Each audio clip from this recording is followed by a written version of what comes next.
اعوذ باللہ من الشیطان الرجیم بسم اللہ الرحمن الرحیم۔ سب سے پہلے میں تمام مومنین و مومنات کی خدمت میں عید سعید فطر کی مبارکباد پیش کرتا ہوں۔ خداوند عالم آپ تمام مومنین و مومنات کی اطاعت و عبادات اور روزوں کو قبول فرمائے۔ عید فطر میں ایک اہم مسئلہ ہے جو زیادہ تر پیش آتا ہے، وہ یہ ہے کہ فطر عید فطر جسے زکوٰۃ فطرہ بھی کہتے ہیں، یہ کتنا دینا ہے اور کب دینا ہے۔ تو ہر بالغ و عاقل آزاد کے اوپر جو مکلف ہو چکا ہو اس کے اوپر زکوٰۃ فطرہ واجب ہے، اور اگر غیر بالغ ہے تو اس کے سرپرست پر جو اس کی دیکھ بھال کرتا ہو، اس کا ذمہ دار ہے، اس کے اوپر اس کی زکوٰۃ فطرہ، اس کا فطرہ دینا واجب ہے۔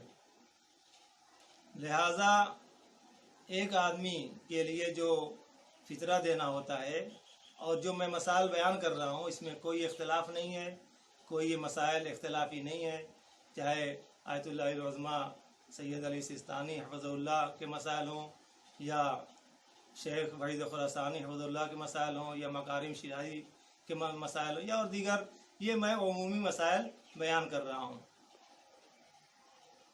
ہر مکلف پر واجب ہے ایک سا، عربی ایک وزن ہے، سا کہتے ہیں، وہ تقریباً جو ہماری اردو زبان میں علماء نے اس کا مفہوم بتایا ہے، وہ یہ ہے کہ 3 کلو اس غذا کی قیمت یا وہ خود کھانے والی چیز دی جائے، ہر ایک کے بدلے میں، ہر ایک مکلف کے عوض کے لیے 3 کلو دینا ہوگا۔ جیسے آٹا سب سے زیادہ جو کھایا جاتا ہے، مثلا ہمارے ہندوستان میں الگ الگ علاقے میں، تو کچھ علاقوں میں آٹا زیادہ یوز کیا جاتا ہے، کچھ علاقوں میں چاول یوز کیا جاتا ہے۔ تو جو روزدار کی غذا رہی ہو ماہ رمضان میں، اغلب جو کھایا ہو، اس کے 3 کلو کی قیمت ادا کرے گا۔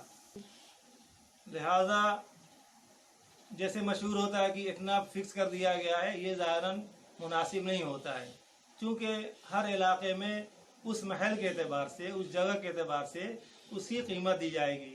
مثلاً کوئی یو پی میں رہتا ہے، کوئی بامبے میں رہتا ہے، کوئی بہار میں رہتا ہے، تو اپنے اعتبار سے اور خاص طور سے اس مقام میں جہاں پر مقیم ہے وہ، جہاں پہ وہ روزہ رکھے ہوئے، جہاں پہ اس نے غذا کھائی ہے، تو وہاں کے اعتبار سے 3 کلو آٹے یا چاول یا گیہوں کی قیمت ادا کرے گا۔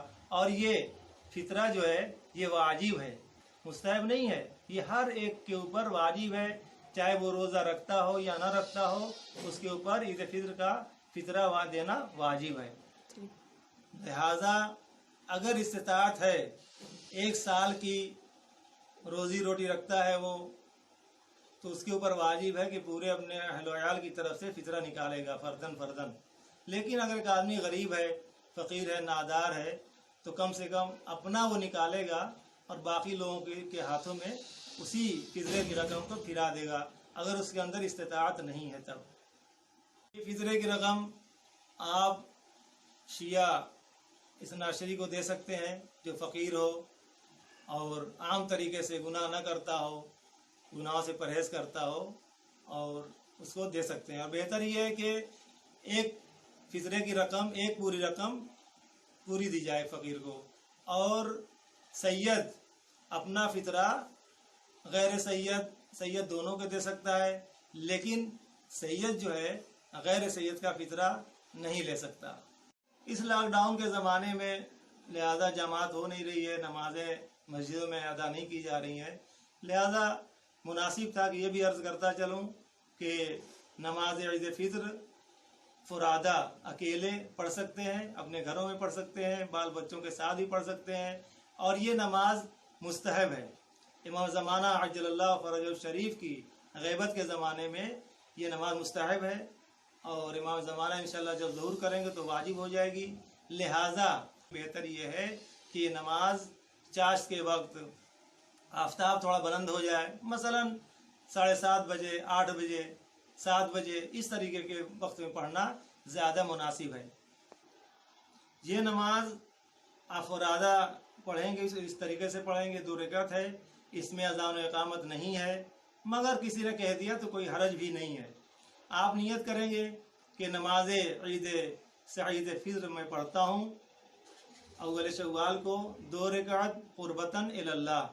پہلی رکعت میں سورہ الحمد کے بعد سورہ اعلیٰ پڑھیں گے، سبح اسم ربک الاعلی الذی خلق فسوی، یہ پورا سورہ پڑھیں گے، اور اس کے بعد تکبیر کہیں گے۔ پہلی رکعت میں سورہ اعلیٰ کے بعد 5 تکبیریں کہہ کر کے آپ کو قنوت پڑھنا ہے۔ مثال دے رہا ہوں، جیسے آپ نے سورہ اعلیٰ ختم کر دیا تو کہیں گے اللہ اکبر، پھر قنوت میں چلے جائیں گے، اللہم علی الکبریاء والعظمہ والجود والجبروت، یہ پوری قنوت پڑھیں گے۔ اس کے بعد پھر تکبیر کہیں گے اللہ اکبر، پھر قنوت، پھر تکبیر اللہ اکبر۔ تو اس طریقے سے آپ 5 قنوت پہلی رکعت میں ادا کریں گے۔ اس کے بعد 5ویں قنوت پڑھنے کے بعد رکوع، پھر سجدہ، سجدے سے دونوں سجدہ کرنے کے بعد بلند ہوں گے صبح کی طرح۔ پھر آپ بلند ہونے کے بعد دوسری رکعت میں سورہ الحمد کی تلاوت کریں گے۔ اس کے بعد سورہ والشمس پڑھیں گے، والشمس وضحاہا والقمر اذا تلاہا، یہ پورا سورہ پڑھیں گے۔ اس کے بعد 4 قنوت، دوسری رکعت میں 4 قنوت پڑھیں گے، وہی قنوت اللہم علی الکبریاء والعظمہ پڑھیں گے۔ اس کے بعد 4 پڑھنے کے بعد آپ رکوع اور سجود میں جائیں گے، 2 سجدے کے بعد تشہد سلام کر کے نماز تمام کر دیں گے۔ ایک سوال یہ ہوتا ہے کہ بھائی ہم کو سورہ والشمس، سورہ اعلیٰ یاد ہی نہیں ہے تو میں کیا کروں؟ اس صورت میں آپ کوئی بھی سورہ پڑھ سکتے ہیں، اور اگر قنوت بھی اللہم علی الکبریاء آپ کو یاد نہیں ہے تو وہاں پر آپ کوئی قنوت جو آپ ڈیلی پڑھتے ہیں وہی پڑھ سکتے ہیں، مگر اس میں تعداد وہی رہے گی۔ پہلی رکعت میں 5 مرتبہ پڑھنا ہوگا، دوسری رکعت میں 4 مرتبہ پڑھنا ہوگا۔ کوئی بھی قنوت بھی پڑھ سکتے ہیں، اور کوئی الحمد کے بعد یاد نہ ہونے کی صورت میں سورہ بھی پڑھ سکتے ہیں، بالکل نماز صبح کی طرح تمام کر دیں گے۔ عام طور سے نماز عیدین میں، نماز عید، نماز بقرعید میں، دونوں میں 2 خطبے نماز کے بعد پڑھے جاتے ہیں، لیکن فرادہ کی صورت میں یہ ضروری نہیں ہے۔ آپ ایسے ہی نماز پڑھ کے 2 رکعت تمام کر سکتے ہیں، اور انشاءاللہ خداوند عالم قبول کرے گا، اور ہمیں بھی اپنی دعا میں یاد رکھیے گا۔ اور خداوند عالم سے دعا ہے کہ ہم سب کی طاعات اور عبادات اور روزوں قبول فرمائے۔ ایک چیز اور عرض کر دوں کہ جو یہ فطرہ دیا جاتا ہے، یہ امام جعفر صادق علیہ السلام کی حدیث بھی ہے کہ فطرہ دینا یہ گویا تکمیل روزہ ہے، روزے کو مکمل کرتا ہے۔ روزہ ایک آدمی رکھتا ہے اور فطرہ نہ دے تو اس کا روزہ ناقص کہلائے گا، ایک مہینہ اس نے زحمت کی ہے۔ چونکہ امام فرماتے ہیں جس طریقے سے ہم پیغمبر پہ صلوات پڑھتے ہیں تو ہماری نماز جو کامل ہوتی ہے، اسی طریقے سے یہ روزہ بھی فطرہ دینے کے بعد کامل ہو جاتا ہے۔ حوالہ یہ ہے کہ من لا یضر الفقیہ میں بھی ہے، تہذیب الاحکام میں بھی، اور دوسری کتاب میں امام جعفر صادق علیہ السلام کی یہ حدیث نقل کی گئی ہے۔ وآخر دعوانا ان الحمد للہ رب العالمین، والسلام علیکم ورحمۃ اللہ۔